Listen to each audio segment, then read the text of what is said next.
अभी थोड़ी देर पहले जीडीपी के आंकड़े आए और वित्तीय वर्ष 2025 जो अभी 31 मार्च को एंड हुआ है, 6.5% ग्रोथ रेट हमारी जीडीपी की हुई है, जो कि 4 साल में सबसे निचले स्तर पर है। कोविड के बाद से सबसे निचले स्तर पर यह ग्रोथ रेट आई है। यहां पर यह बताना जरूरी है कि हिंदुस्तान इस टाइम पर 7% ग्रोथ रेट इकोनॉमी भी नहीं है। हमारी ग्रोथ रेट फिस्कल ईयर 25 में 6.5% आई है, इसके पहले वाले साल में 9.2% थी, फिस्कल ईयर 23 में 7.6% थी, फिस्कल ईयर 22 में 9.7% थी। तो हमारी ग्रोथ रेट 4 साल में सबसे निचले स्तर पर आई है। इसका पूरा प्रभाव निवेश पर, कंजम्पशन पर, जॉब्स पर, इकोनॉमिक एक्टिविटी पर पड़ता है। क्या ग्रो कर रहा है? एग्रीकल्चर हर बार की तरह संजीवनी साबित हुआ। पूरे साल में एग्रीकल्चर की ग्रोथ रेट करीब 4.6% रही, जो पिछले साल उसके मुकाबले 2.7% ही थी। लास्ट तिमाही में एग्रीकल्चर की ग्रोथ रेट 5.4% थी, जो कि पिछले साल के लास्ट क्वार्टर में मात्र 0.9% थी। तो दिक्कत कहां है? दिक्कत है मैन्युफैक्चरिंग में।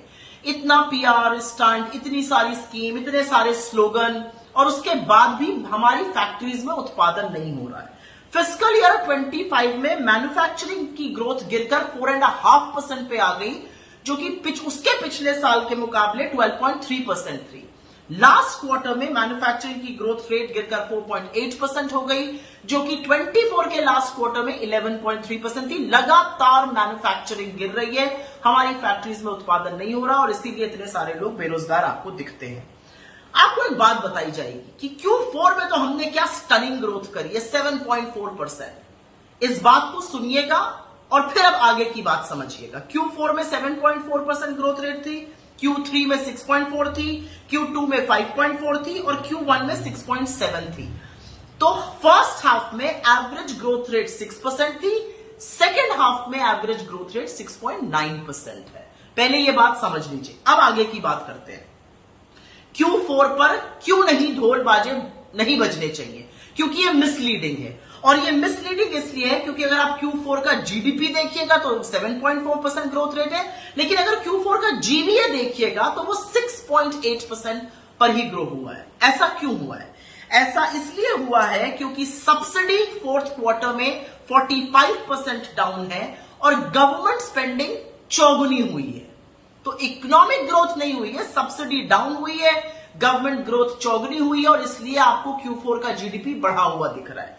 कुछ और आंकड़े समझ लीजिए। जो Q4 का नेट इनडायरेक्ट टैक्स ग्रोथ था वो 12.7% हुआ है, जबकि Q1, Q2 और Q3 का average net indirect tax growth मात्र 4% पर है। तो वहां से चौगुने से भी ज्यादा बढ़ोतरी हुई है। ये फिगर इसलिए भी मिसलीडिंग है, जैसा कि मैंने कहा, फर्स्ट हाफ में गवर्नमेंट स्पेंडिंग 4% थी, सेकेंड हाफ में गवर्नमेंट स्पेंडिंग लगभग 17% हो गई, और इसलिए ये बढ़ रहा है। तो H1 की जीडीपी ग्रोथ और H2 की जीडीपी ग्रोथ में वेरिएशन इसलिए नहीं है क्योंकि एकदम से इकोनॉमिक एक्टिविटी हो रही। वेरिएशन इसलिए है क्योंकि गवर्नमेंट स्पेंडिंग सेकेंड हाफ में ज्यादा हो रही है, सब्सिडीज फ्रंट लोड कर दी गई, सब्सिडीज पहले दे दी गई, गवर्नमेंट स्पेंडिंग बाद में की गई। लेकिन असलियत यह है कि इकोनॉमी अगर इतनी अच्छी ग्रो कर रही है तो उसका प्रभाव जमीन पर क्यों नहीं दिख रहा है? और वो इसलिए नहीं दिख रहा है क्योंकि रियल इकोनॉमिक ग्रोथ हो ही नहीं रही है। ये आंकड़ों की करामात है Q4 में। अदरवाइज इंडिया इज अ सब 7% ग्रोथ इकोनॉमी।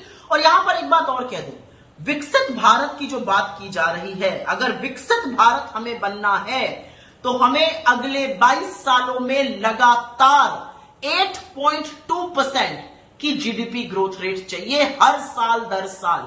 और अगर वो नहीं हो सकता है तो 2047 तक हम विकसित भारत नहीं बनेंगे। इसीलिए आंकड़ों को समझिए। 6.5% ग्रोथ रेट आई है, 8.2% चाहिए विकसित भारत के लिए। 4 साल में ये सबसे निचले स्तर पर है।